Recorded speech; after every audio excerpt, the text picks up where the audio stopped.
श्री 10 वैकालिक सूत्र प्रथम अध्ययन दुम्मपुफिया। धम्मो मंगलमुक्किथम् अहिंसा संयमो तवो देवावीतं न मन्सन्ति जसद्धम्मे सयामणो जहादुम्मस्सपुफेषु भमरो आवियैरसम् नय पुफं किलामे सोय पीणे अपयम् एमे समणा मुत्ता जेलोए सन्ति साहुणो विहंगमावपुफेषु दाण भत्ते सणेरया वयं च वित्तिं लभामो नय कोई उवहमयि अहागडे सूर्यन्ते पुफेषु भमराजः महुगारसमाबुद्धा जे भवन्ति अणिसिया नानापिण्डरया दन्ता तेन उच्यन्ति साहुणो तिबेमी। बीजू अध्ययन सामण पूवयम। कहम नुकुचा सामणम जो कामे न निवारये पये पये विसियन्तो संकपसवसं गओ वत्थ गन्धमलंकारम् इत्थियो सयणानीय अच्छन्दा जेन भुञ्जन्ति नसे चाइति उच्चयि जेय कंते पिए भोए लधे विपिथि कुवई साहिणे चयई भोए सेहु चाइति उच्चयि समाये पेहाय परिवयन्तो सियामणो निस्सरई बहिद्धा णसामहं नो वि अहं पितिसे इच्चेवताओ विण एज्जरागम् आयावयाहि चैसो गमल्लम् कामे कमाहि कम्यं खुदुःखम् छिन्दाहि दोषं विण इज्जरागम् एवं सुहि होहि सी संपराये पखंडे जलियं जोइम धूमकेवं दुरासयं निच्छन्ति वन्दयं भोतुं कूले जाया अगन्धणे धीरथु तेजसो कामी ज्योतं जीवीय कारणा वन्तं इच्छसि आवेयुं सेयं ते मरणं भवे अहं च भोगरायस तं च सि अन्धगवणहीणो माकुले गन्धणा होमो संजमं निहु ओचर जयितं काहिसि भावं जाजा दिच्छसि नारियो वाया विद्दो वहडो अर्थीयप्पा भविष्यसि तिसेसो वयणं सोचा संजयाय सुभाषियम् अंकुशेन जहानागो दम्मे संपडिवायो एवं करन्ति सम्बुद्धा पंडिया पवियक्षणा विनीयतन्ति भोगेषु जाहासे पूरिषु तमो तिबेमि। ત્રીજું અધ્યયન ખુડિયા યાર કહા સંજ મે સુઠ્ઠી અપાણમ વિપમુકાણતાઈનમ તેસી મે યમણાઈનમ નિગંધાણ મહેસીનમ ઉદ્દેશિયમ કિયગડમ नियागमभिहडाणीय राई भत्ते सिणाणेय गंधमल्लेय वियणे सणीहिगिः मत्तेय राय पिंडे किमिच्छये संबाहणादन्तपहोयणाय संपुच्छणादेह पल्लोयणाय अट्ठावयनालिये छत्तसय धारणठाये ते गिच्छं पाहणापाये समारंभं च चोयिणो सिज्जायरपिण्डं च आसन्दी पलियंकये गिहन्तरनिसेचाय गाय सुवट्टणाणीय गिहीणो वेयावड्डीयं जाय आजीववत्तिया तत्ता निवुडबोयितं आओ रसरणाणीय मुलये सिंगबेरेय उच्छु खंडे अणिवुड्डे कंदे मुलेय सच्चिते फले बियेय आमये सुवचले सिंधवे लोणे रोमालोणेय आमये सामुद्दे पंसुखारेय कालालोणेय आमये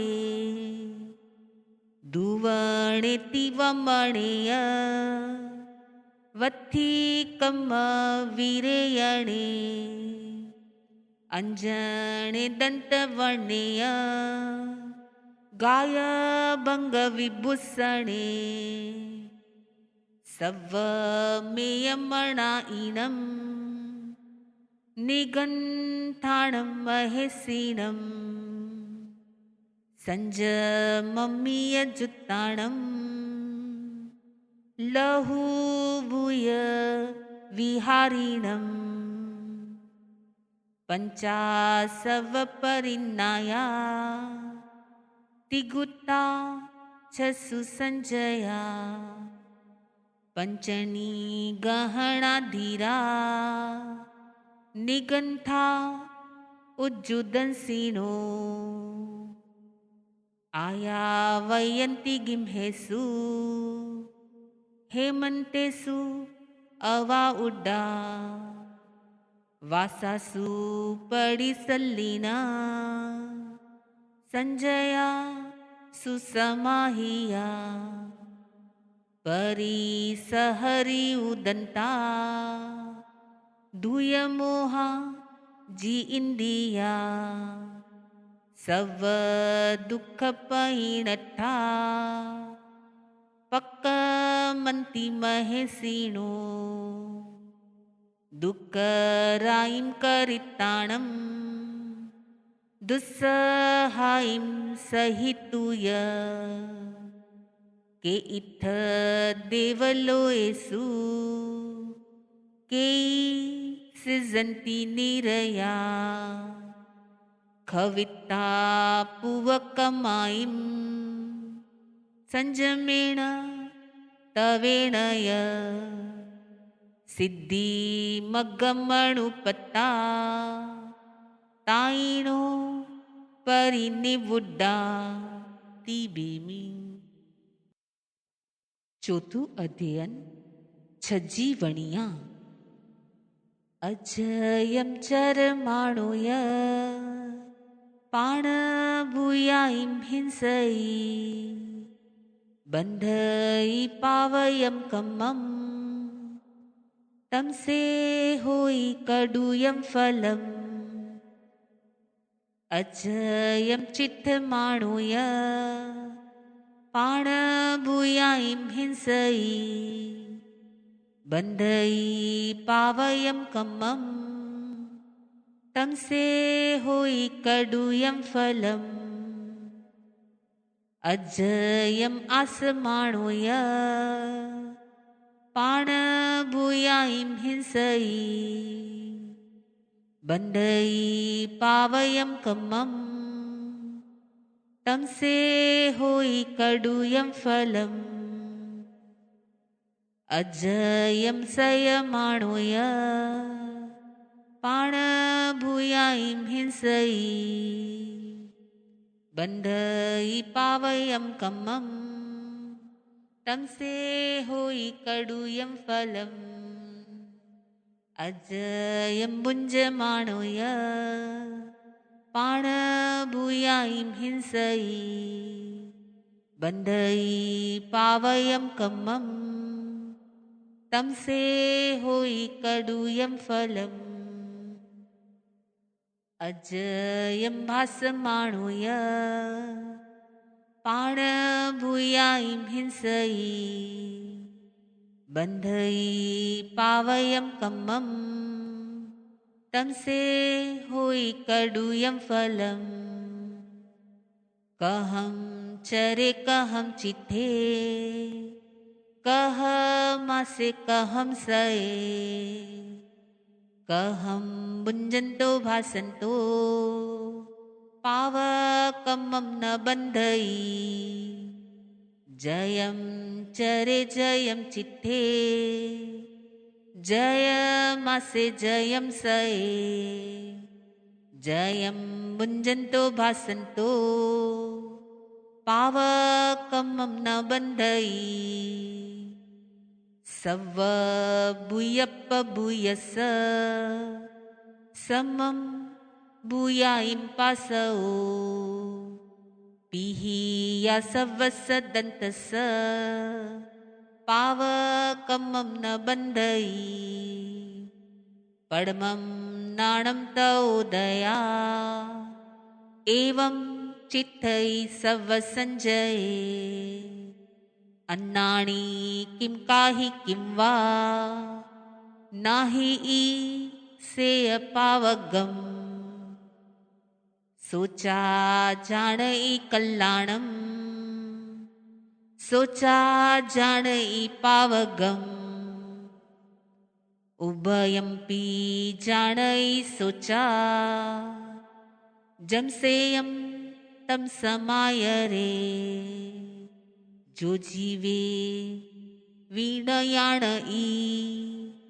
अजीवे वीणयाणई जीवा जीवे अयाणन्तो कहंसो नाहि संजमम् जो जीवे विवियाणे अजीवे विवियाणे जीवा जीवे वियाणन्तो सोहु नाहि संजमम् जया जीवमजीवेय दोवी वियाणई तया गईं बहुविहम् सव जीवाण जाणई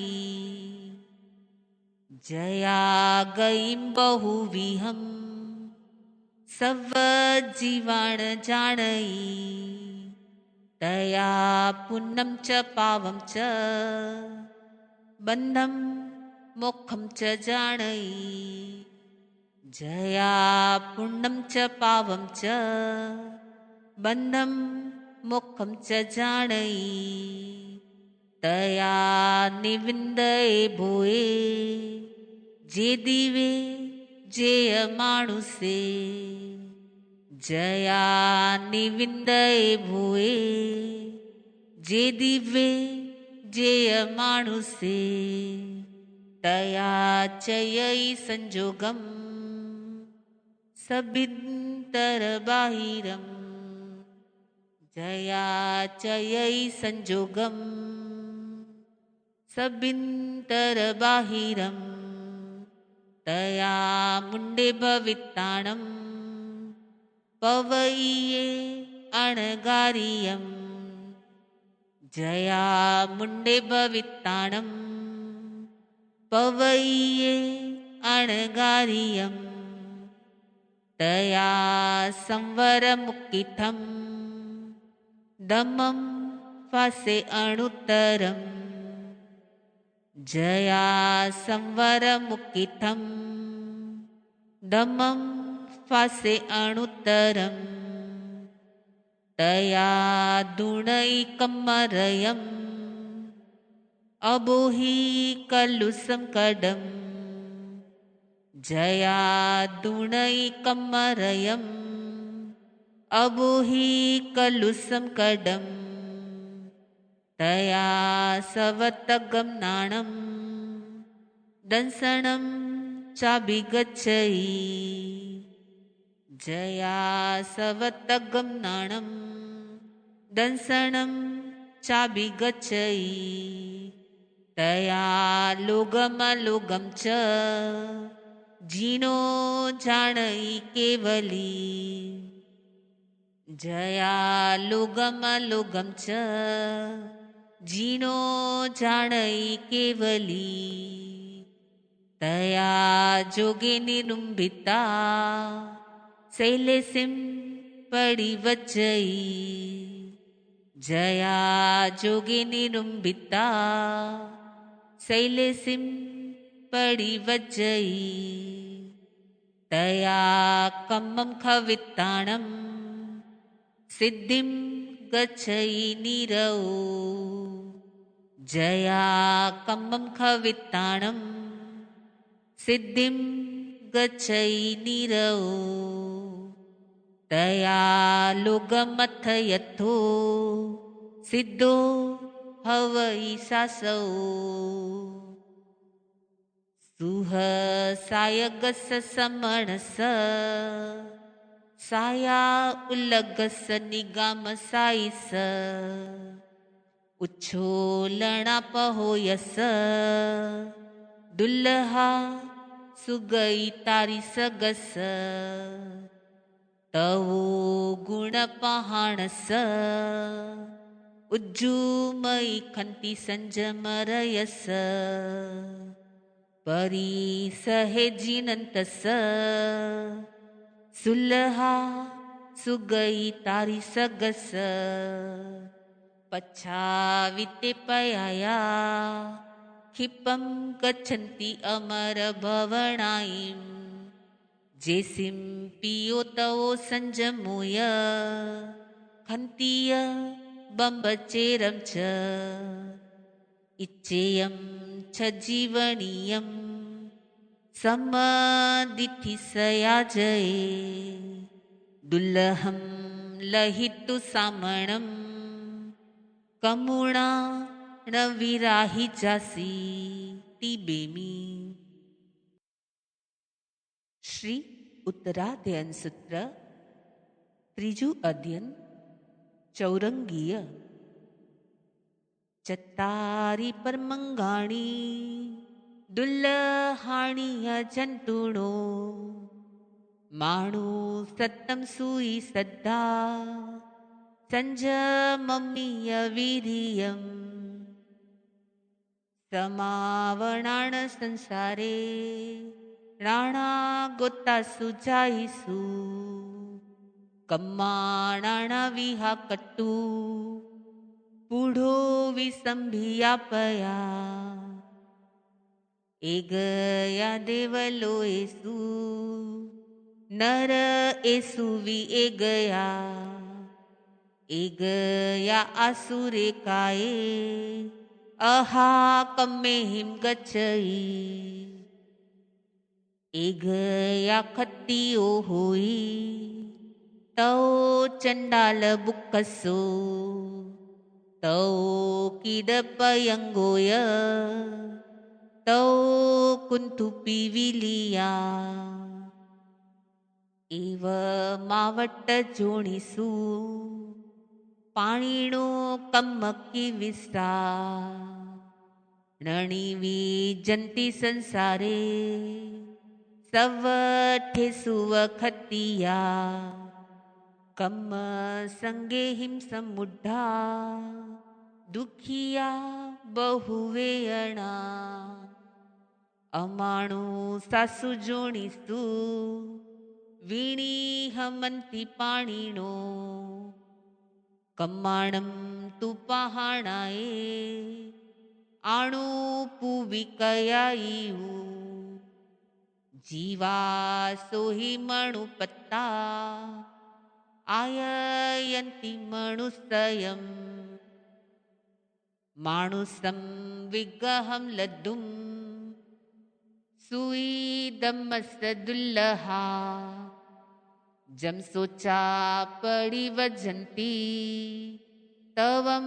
खन्ति महिंसयम् आहच सवर्णं लड्डुं श्रद्धा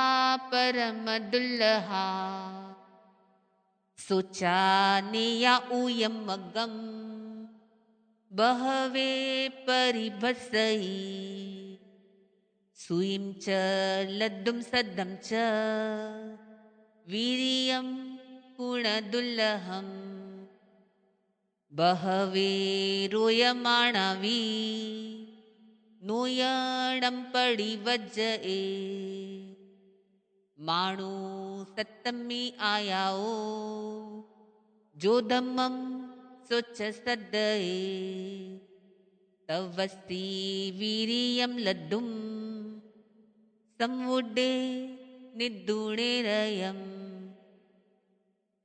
सोहि उज्जुय भूयस्त दम्मो शुद्धस्य चित्तयि निवाणं परमं जायि गय स्थितिव पावये विगिं च कम्मुणो हेवुं जसं संचीणु खन्तिये पाडवं शरीरं हिच्चा उड्डं पक्कमयि दिसं विशालिसे हिंसिल्लेहिं जखा उत्तर उत्तरा महासुखावदीपन्ता मणन्ता अपूर्णचवम् अपि यादेव कामाणम् कामरुववि उविनो उड्डं कपेषु चिठन्ति पुवा वाससया बहु तथ ठिच्चा जहाठाणं जखा आउखये चुया उवेन्ती माणु समझोणीं सेदन सगे बिजायई खेतं वत्तुं हिरणं च पशवो दासपुरुषं चत्तारि कामखण्डानि तथसे उववज्जयि मितवं नायवं होई उच्चा गोयवन्नवम् अपायंके महापन्ने अभिजाए जसो बले वोचा माणुस ए भोए अपड़ी रुए आहा उयम पूवम विशुद्ध सद में केवलम बोहि बुज्जिया चौरंगम दुल्लहम नचा संजमम परिवज्जिया तवसा दुयकम मनसे सिद्धे हवई सासए ती बेमी। श्री उत्तराध्ययन सूत्र चौथुं अध्ययन। असंख्यम जीवीय मापमाये जरो वणीय सहु नथी ताड़म एवं वियाणा ही जणे पमत्ते किन्नु विहिंसा अजया गहिंती जे पावकम में हिमधनम मनुष्या समाययन्ति अमयीं गहाय पाहायते पासपयति ये नरे वीराणुबन्धा नर्यम उवेन्ति तेणे जहासन्धि मुहे गहिए सक्कम मूणा किच्च इपावकारी एवं पयापिच इहं च लोए कड्डाण कम्माणन मुखथी संसार मावन्न परस अट्ठा साहारणं जं च करे कम्मं कम्मस्य तस उवेय काले न बन्धवा बन्धवयम् उवेन्ति वित्तेन ताणं न लभ्ये पमत्ते इमं मिलोए अद्वा परथा दिवपणठेव अनन्तमोहे नेयाऊयं दत्तु मदत्तुमेव सुत्तेषु यावी परिबुद्धजीवी नो विस्तसे पण्डिये आसुपन्ने घोरा मुहूर्ता अबलं शरीरं भारण्डपक्षिव चरे पम्मत्तो चरे पयायीं परिसङ्कमाणो जं किञ्चिपासम् इहमन्नमाणो लाभन्तरे जीवीय बुह इत्ता पच्छापरिनाय मल्लावदंसि छन्दं निरोहेण उवेयि मुखम्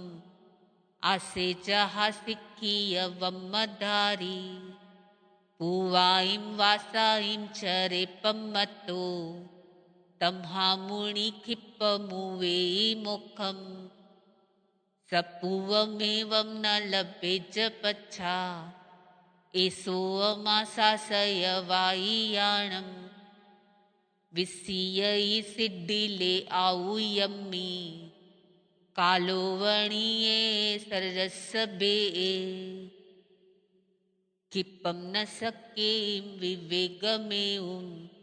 तम्हासमुत्थाय पहाय कामे सम्मिच्चलोऽयं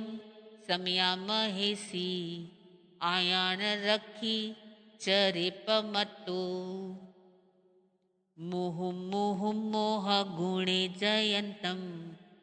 अणेगरुवा समणं चरन्तं फासाफुसन्ति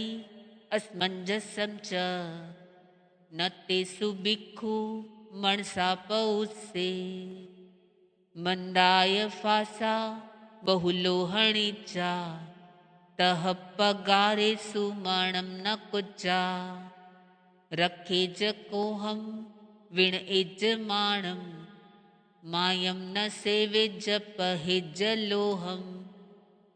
जे संखया तुच्छ पर पवाई ते पिज दोसाणु गया परजा ए अहमेति दुगुंछ माणो कंखे गुणे जाव शरीर बेओ ती बेमी। पुच्छी सुणम वीर स्तुति। पुच्छन सुणम समणा महाणाय अगारिणो या परतिथियाय सेकेने गन्तह्यं नममाहु अणिले संसाहु समिखयाय कहं च नाणं कहं दंसनं से शीलं कहं नाय सुयस आसी जानासीनं भिक्खु जाहातहीनम् अहासूयम्बुहि जहानि संतम खेयण ऐसे कुशले महेसी अनंतणाणीय अनंत दंसी जसंसीनो चक्षु पहेतियस जाना हि धम्मं च दिइं च पेहि उड्डम अहेयं तिर्यं दिशासु तसाय जेथावर जेयपाणा सेणिच्चणिच्चे हि सम्मिख पण्णे दिवेव धम्मं सम्यम् उदाहु शेषवदंसि अभिभूय नाणि निरामगन्धे धीमं थियप्पा अणुतरे सवजगंसि विज्जं गंथा अतीते अभये अणाऊ सेभुई पन्ने अणिये अचारी ओहंतरे धीरे अनंत चक्षु अणुतरं तपई सूर्येवा वैरोयणिन्देव तमं पगासे अणुतरं धम्ममीणं जीर्णाणं नेयामुनिकासव आसुपण्णे इन्देव देवान् महानुभावे सहस्रणीया दिविणं विसिद्धे श्रीपण्णया अक्षय सागरे वा महोदहि वावि अनन्तपारे अणायिले वा अकसायि भिक्खु सक्केव देवा हि वै जुइमम् सेवीर्येणं पडिपुन्नवीर्ये सुदंसणे वा नगसव्वसेठे सुरालये वासि मुदागरे से वीराय एने गगुणो ववे सयं सहस्ताण उज्जोयणाणं तिकण्डगे पण्डग वैजयन्ते तेजोयणे नव नवै सहस्ते उड्डुसिद्धो हेठ सहस्रमेघम् पुठ्ठेन बेचित्थई भूमि वठिये जमसूरिया अणु परिवर्तयन्ति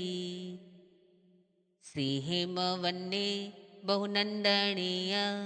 जंसीरयिं वेदयन्ति महिन्दा श्रीपवये सद्महपगासे वीराय कंचन मठवन्ने अणुतरे गिरिसुयपवदुग्गे गिरिवरे से जलिएव भूमि मय्ये मज्जम्मि थिये न गिंदे पणायते सूर्ये सुद्दले से एवं सीरिये उस्तबूरी वन्ने मनोरमे जोयई अच्छिमाली सुदंसनस्ते वजस्तो गिरिस्थ पौचई महतोपवयस्त इतो वमे समणे नाय पुत्ते जाई जसो दंसन नाणसिले गिरिवरे वा निस्सहाययाणं रुयैव सेठे वलयायताणम् तौ वमेसे जगवुई पन्ने मूणिन मज्जे तमुदाहुपन्ने अणुतरं दम्ममुइरयिता अणुतरं जानवरं जियायिम् सुसुखसुखम् अपगण्डसुखं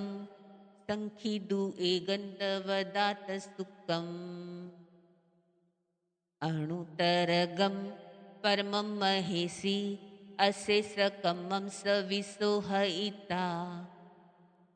सिद्धिं गये साई मणन्तपत्ते नाणेन शीलेण यदंसणेन रुखे सुणाये जह सामलीवा जंसीर इं वेदयन्ति सुवन्ना वर्णेषु आनन्दण माहुसेठं नाणेन शीलेण यभूयि पण्णे धण्यं वसदाण अणुतरेऊ चन्दोवताराण महानुभावे गन्धेषु वा चन्दन माहुसेठम् एवं मुणीणम् अबणिन्नमाहु जहासयम्बु उदहीन सेठे नागेषु वादर्निन्द माहुसेठे कोदयेवा रसवैजयन्ते तवो वाहाणे मुनिवैजयन्ते हत्थिषु रावणमाहुणाये सिंहो मियाणं सलिलाण गंगा पक्षिषु गरुले वेणुदेवो निवाणवादी निहनाय पुत्ते जोहे सुणाये जह विश्वसेणे पुष्पेषु जह अरविन्दमाहु खत्तीण सेठे जह दन्तवक्के स्त्रीण सेठे तह वद्यमाणे दाणाण सेठम् अभयपयाणं सच्चेषु वा अणवज्रं वयन्ति तवेषु वा उत्तमबम्बचीरं लोगुत्तमे समणे नायपुत्ते थीन सेठा लवसत्तमावा सभासु हम्माव सबाण सेठा निवाण सेठा जसवधम्मा णणाय पुत्ता परमत्थि नाणी पुडोवमे दुणई विगय गेहि न सन्निहिं कुवई आसुपन्ने तर्यं समुद्रं च महाभोगम् अभयंकरे वीर अनंत चक्षु कोहं च मानं च तहेव मायं लोभं च उत्थम अज्जथ दोषा एयाणि वन्ता अर्हा महेशी न कुवई पावनकारवेयी किर्या किरीयं वेण इयाणुवायं अणाणियाणं पड्यच्चठाणं सेसववायं इवेय इता उवठिये संजमदिहरायं सेवारिया इत्थिसराई भट्टं उवहाणवं दुःखखयठयाये लोगं विदिता आरंपारं च सवं पभुवारिय सववारं सुचाय धम्मम् अरिहंत भासीयं समाहियम् अठपो वसुद्धं तं सधाणाय जना अणाऊ इंदेव देवाहि व आगमी सन्ति तिबेमि जम वाइदम वच्चा मेलियम हिन करम मच्चकरम पय हिणम वीणय हिणम जोगिणम गोसिणम सुट्टू दिनम दुट्टू पड़िचियम अकाले कहो सज्जाओ काले न कहो सज्जाओ असज्जाइए सज्जाइयम सज्जाइए न सज्जायम भणता घंटा चिंतवता 14 प्रकारे જ્ઞાનની વાણીમાં કોઈ પાપ દોષ લાગ્યો હોય તો અરિહંત અનંતા સિદ્ધ કેવડી ગુરુ ભગવન આત્માની સાક્ષીએ તત્સમિચ્છામિ દુક્કડમ